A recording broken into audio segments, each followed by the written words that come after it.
Okay, let's start the class. Sadasiva Samarambha Shankaracharya Madhyamam Asmatacharya Pradyantam Vande Guru Paramparam.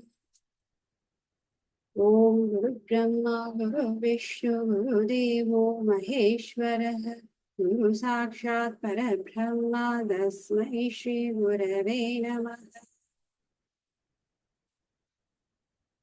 I think Loki is not present today. So let's move on to the chapter 8. Before going to the chapter 8, I just like to summarize chapter 7. Has anybody observed the ants? What do they do? Ants they collect work the hard all the day to collect food. And are they bothered about people standing around them? Are they worried? no. Oh no. No, yeah. Same way that how our life is in today. We all are doing that. We are not bothered about anyone around us. We are carried away by the work. We have our own private life going on. And with the small world, we get tangled with desires, fears, and fear and attachment. More focused on our personal life, and we are illusioned by yoga maya. And so Krishna says, only when you get detached from the samsara and you start recognizing me, the existence of the consciousness that is me, only then you can surrender to me to attain liberation. That was the chapter 7 summary. So today we'll be starting the new chapter, chapter 8. It's called as Akshara Brahma Yoga. So what does this chapter helps us to understand is here Krishna in the chapter 7, he completed the last few verses. He was talking about the technical words he used, some 6 technical words he used in last few verses. So, and he didn't explain it to Krishna, the meaning about the verses. So Krishna, he's waiting for Krishna to ask him personally. And in the last verse, he completed telling that whoever dies thinking about me at the end of their death will attain liberation. So now Krishna starts with these questions as some dialogue between Krishna and Arjuna. We all are well aware of it. So Arjuna starts asking explanation for these 6 terminologies used by Krishna and asks about how can a person at the time of the death think about the Lord. And before going into the chapter, I would like to summarize this whole chapter with these pictures. You can see 2 pictures. One, the sea on your right and the river on your left. Where do you think the birth of the river happens? Can anyone tell me?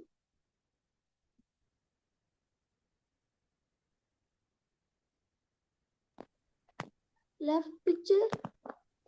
Left is the river, right is the ocean. Where do you think river is born? The ocean. The ocean, the first picture. Yes, Ocean. yes, Arti, you're right. So, and where does the journey of the river ends? Ocean. Yes, merges with the ocean. So, let's take ocean. Let's compare ocean to the Brahma, that is the supreme Brahma, and the river as the Atma. As the Atma among each of us is the same. We all have the Atma. Every living being or the universe is comprised of Atma. So, let's take the river, let's compare river to the Atma and the sea to the Brahman. So, are we all the same? No. Do you agree with me?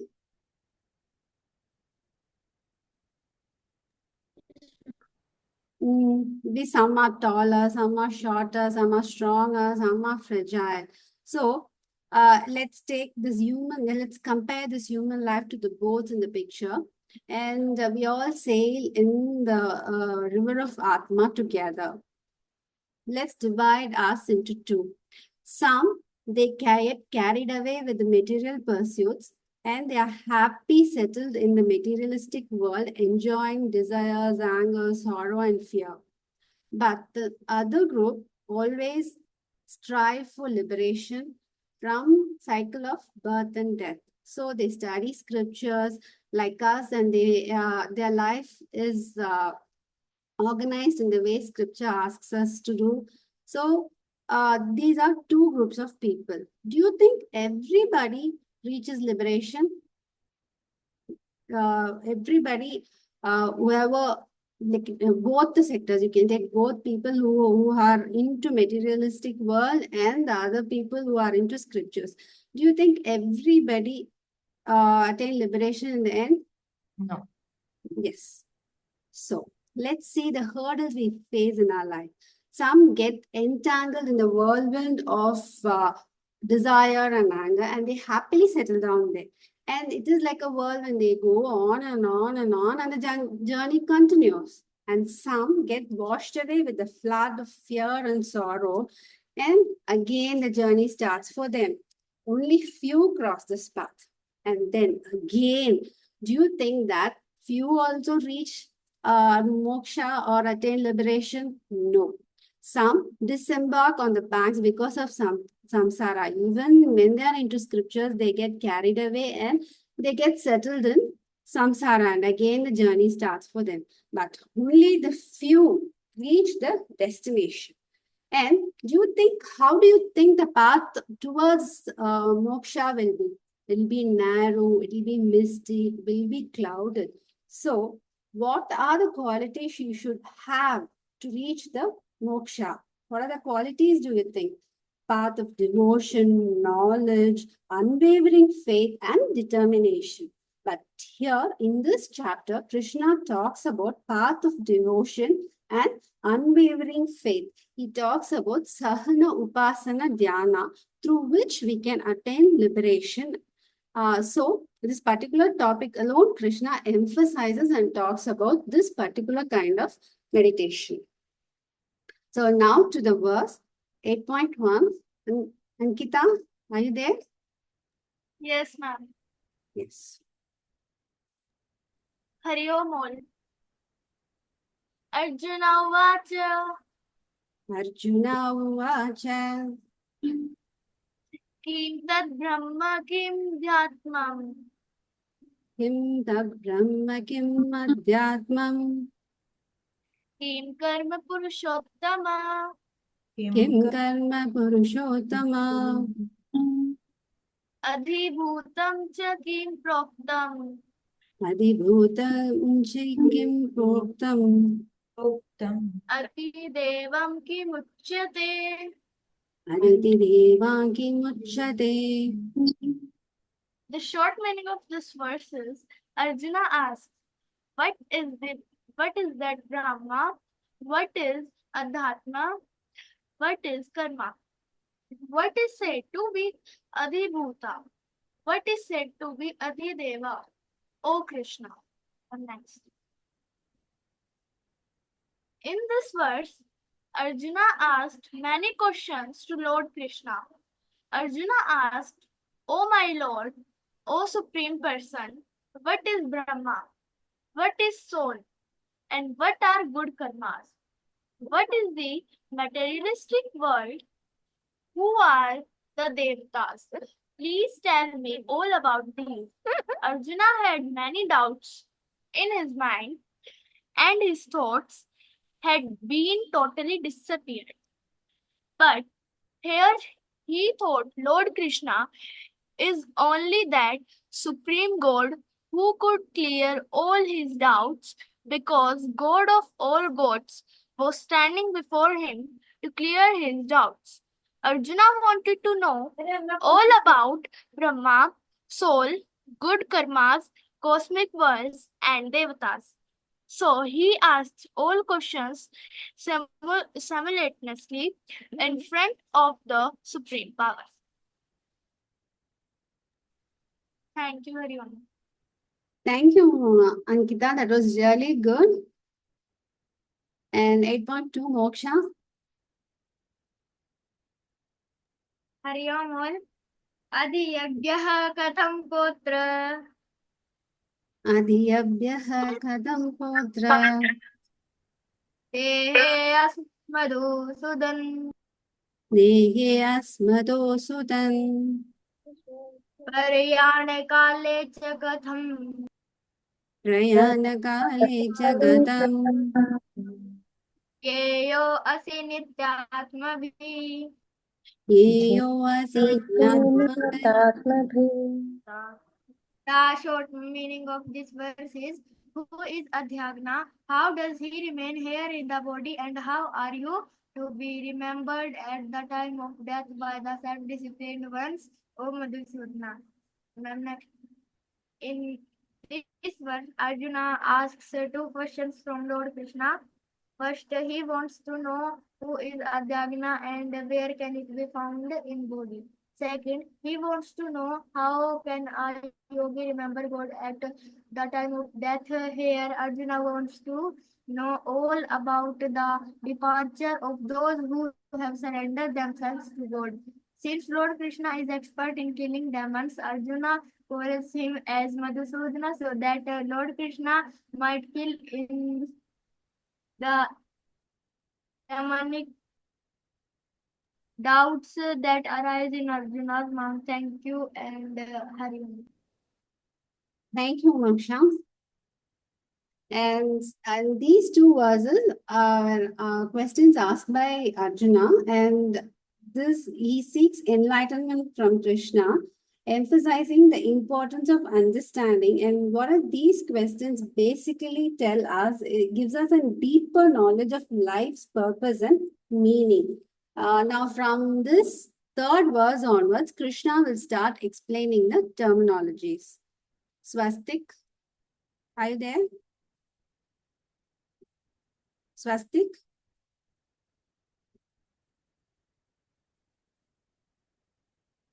Swastik?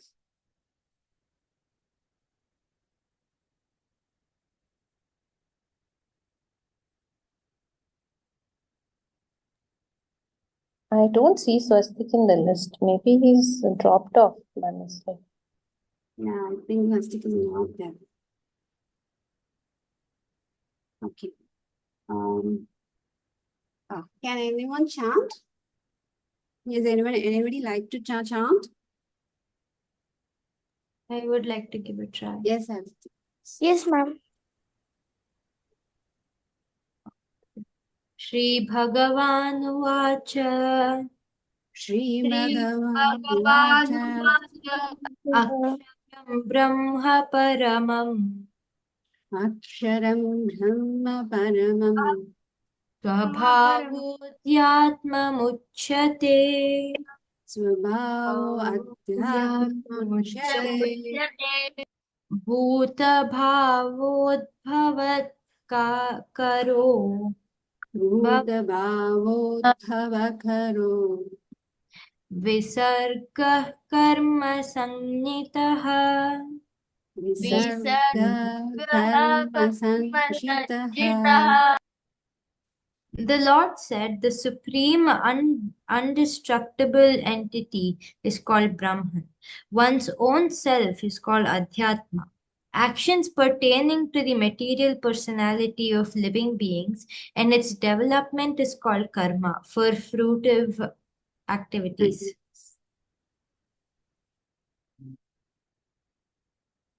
Anyone else can read explanation or? Can I, ma'am? Yes, you can.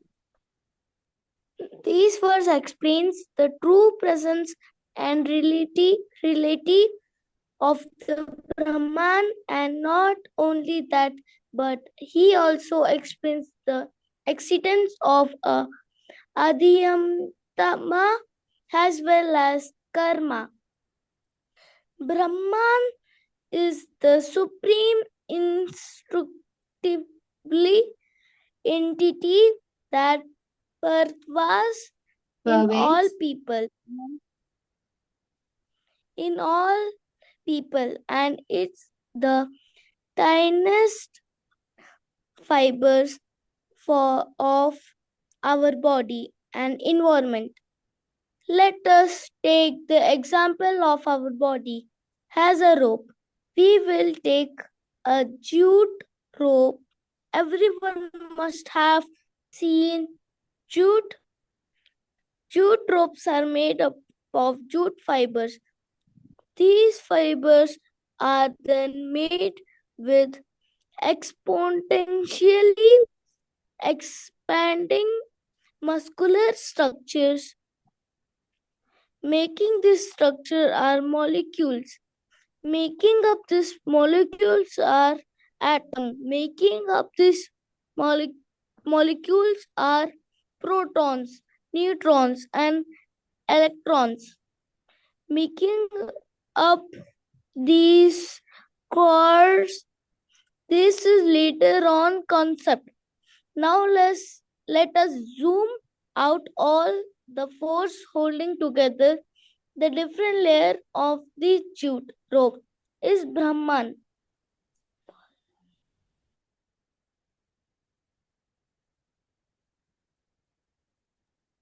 As now we have seen the profound effects of Brahman on all quarters of life, we shall see the next object of importance, Adhyamta, Adhyamtama, Adhyatma, Adhyatma. Adhyatma. The self of one's own is called Adhyamta. Now, those who have previously dealt with Adhyamtma Adhyatma. will know Adhyatma will know what it is, but for those who do not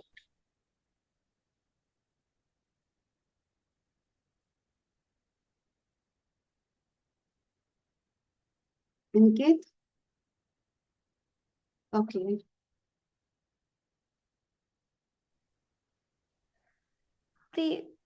it is the thinking or the mind of the being.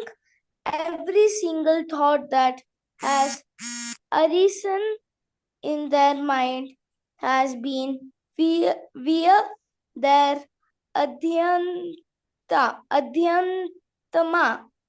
Very good.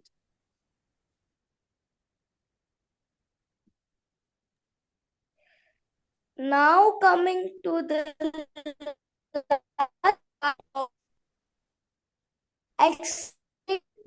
entities of karma. This is much like the other two entities we have previously. One of the most influential objects of importance. Karma is the action of the humans which lead to our material development and personality. Contrary to the popular belief of all that goes around comes around on karma. I believe that all must know the four houses of life, such as Brahmachari, Grihastha, Vanaprastha, and most importantly, Sannyasa. They all have their karma of duties. Us as Brahmachari must focus on our studies. Our parents in Grihastha must provide for the family. Our grandparents in Vanaprastha had transition period from having anta and karma in their main in thirst to refine their body for moksha. Sannyasis work towards reaching moksha and liberating themselves for our Jamachkram.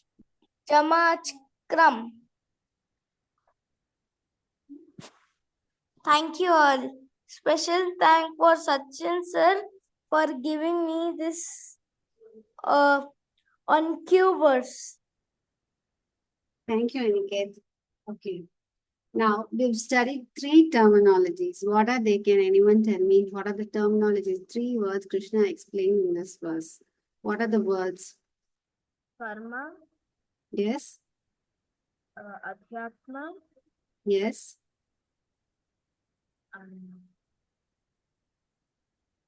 And?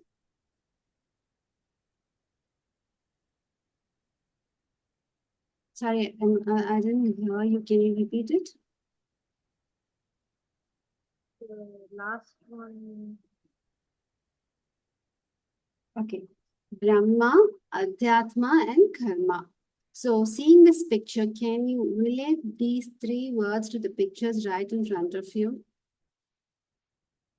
We can take potter an example for the Brahman, the clay for the Adhyatma, and the wheel as Karma. And who is the creator of this whole universe? The Supreme Brahman, imperishable Brahman. And the material he uses is what? Adhyatma. Adhyatma is Jivatma, Atma that is within each one of us. So this potter uses clay, and whatever he crafts, it is out of the clay. What is the material out of which all the pots are crafted? Clay or mud. Yes. So that we can compare it to Adhyatma. Yes. Okay. Now the wheel here is the karma. So wheel is the time and causation, and it is the cause for us to be born, or it is the cause how our life should be. That is what the karma is. So the potter here creates the pot only according to the time, how many times the wheel spins. So it is all depends upon him and the wheel. So the pots are, some pots are bigger, some pots are small, some pots are intricate, some pots are very simple, and some pots are tiny. But it all depends upon the potter and the wheel. And the basic material is clay. So that's how we can take this as an example for those 3 words what you have learned in this verse. That is the Supreme Brahman, the Creator, and the Adhyatma is the Jivatma within each one of us is the same, and the wheel, that is the karma, that is the action, what all actions we do in our life, that is what determines the birth of us, or whatever we experience in this life. Everything is related to the karma. Everyone clear about it? Yes, ma'am. Now 8.4 Sharam. Everybody, I will say this 8.4. Adhibhutam ksharo bhavaha Adhiputyam sharo bhavaha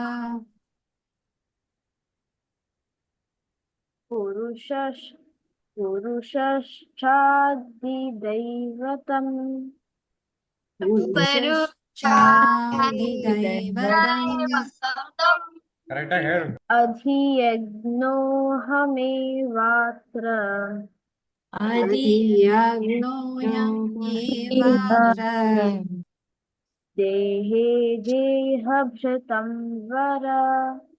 dehabhritam vara.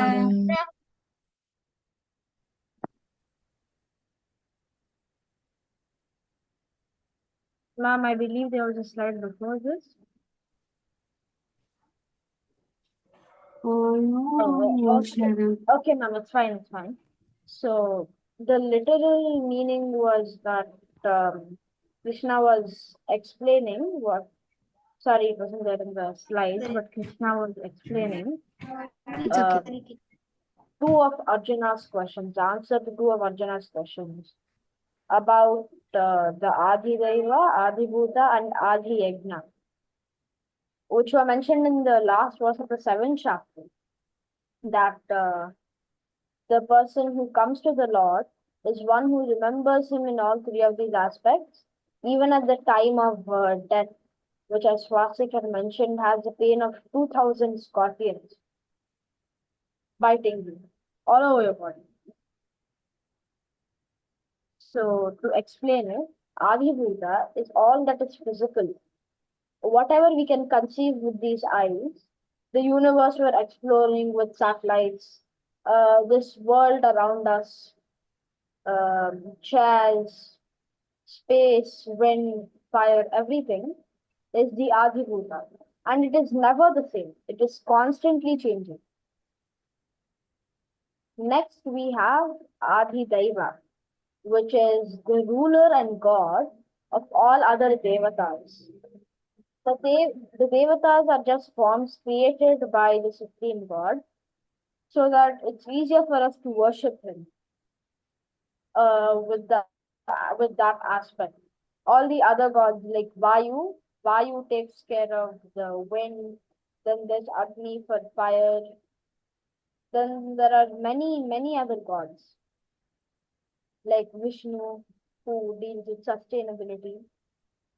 And lastly, Adi Yajna is the thing which dwells within you, that part of the Lord which is within you, and it gives the fruit of our action or yajnas. It is he is the Lord of all yajnas and he's the Lord of karma, and he gives the fruit of our karma.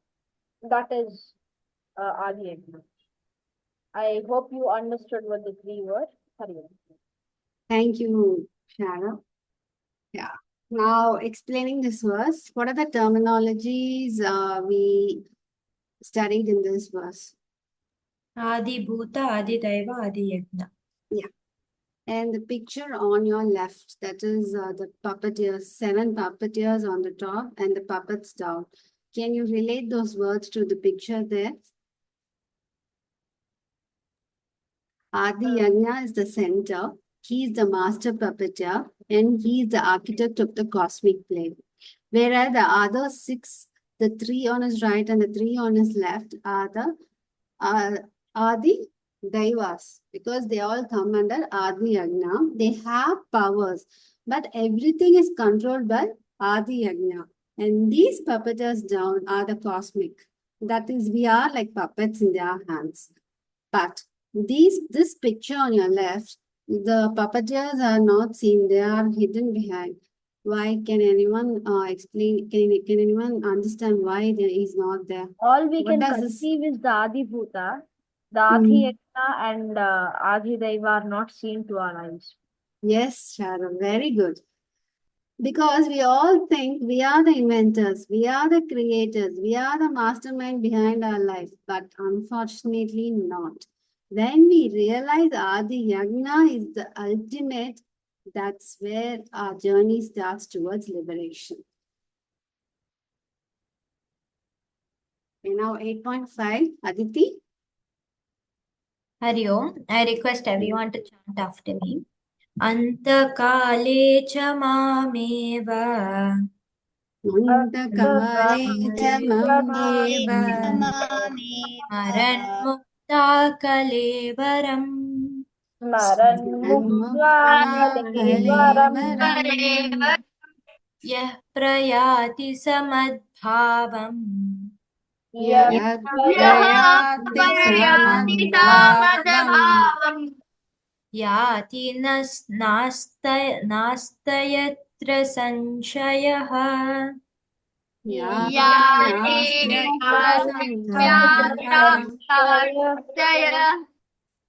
Thank you. The literal meaning of this verse is dropping the body at the time of death. One who departs remembering me alone attains my nature. There is no doubt in this regard. Next slide, please. So from this verse till the last verse, Krishna is answering the seventh question. That is, how does Adi Yajna remain in the body, and how are you remembered at the time of death? This verse is just the beginning of the answer of this very question. Krishna says that those who remember me at the time of death will only attain moksha, which is liberation from samsara, which is the worldly disturbances. Now the question arises, how do we know when we will die? It is unanswerable. Death is inevitable.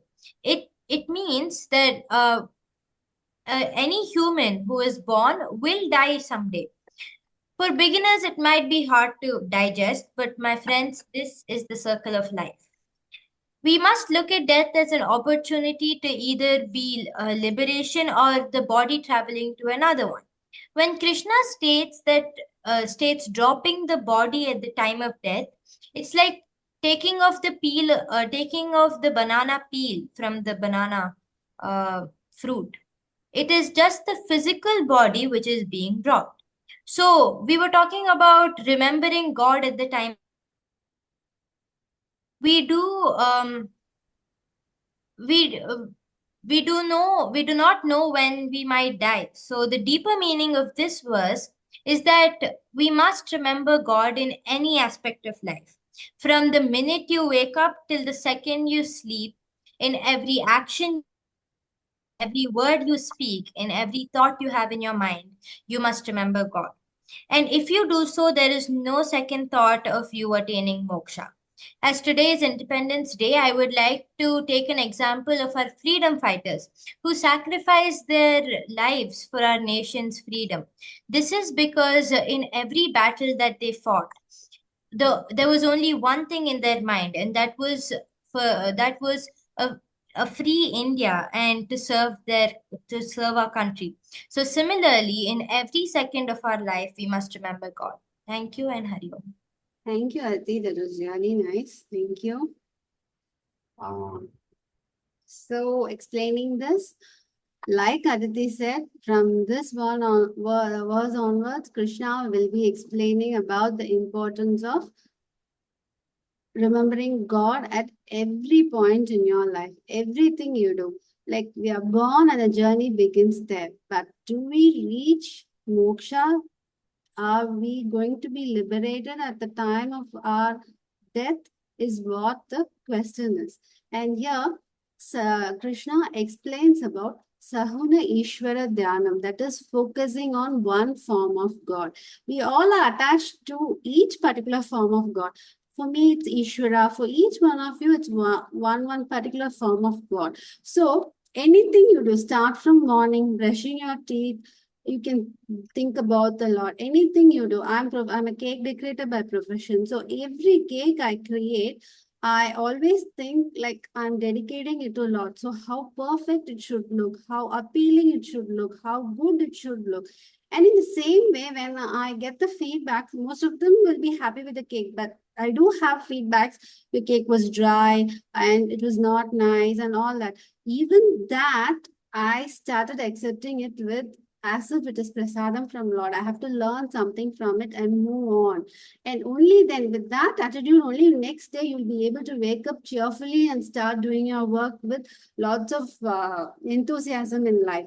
So here, in every step of your life, thinking about Lord, always that makes you, even at the time when you drop your body, you will be thinking about the Lord. So does it give you liberation? No. That is what Krishna explains in this chapter. From this verse onwards, it's Krishna explaining this. Sir? Yes, excellent. I was listening to the entire class. Excellent, and thank you, Arundhati. It was a very difficult class because of this so many terminologies. But children, nothing to worry. The one thing which we should take from today's class is God is existing in so many things. We have seen in 7th chapter, the Para Prakriti, the Apara Prakriti. That means the invisible God which we can't see through our senses, especially the eyes, but it is there. And in the 10th chapter, God has already explained us that He is there in the Mount Meru.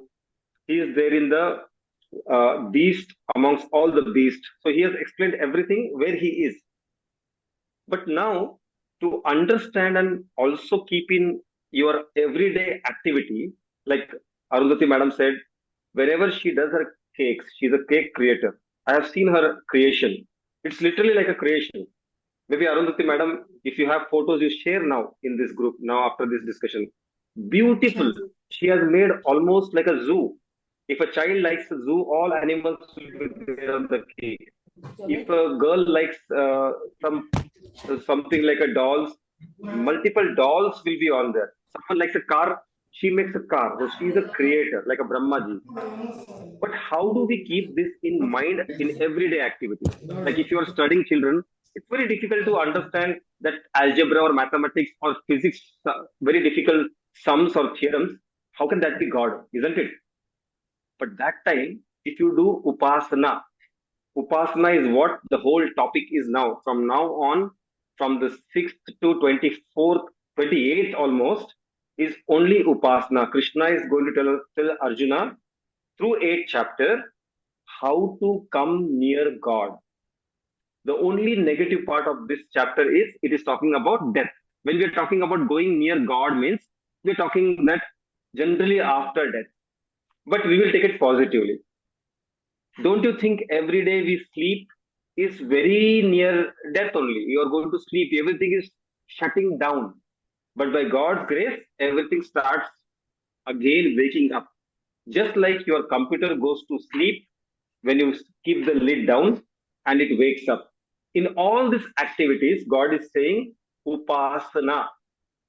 Upasana means be always meditating on God. So that is the whole theme of this 8th chapter.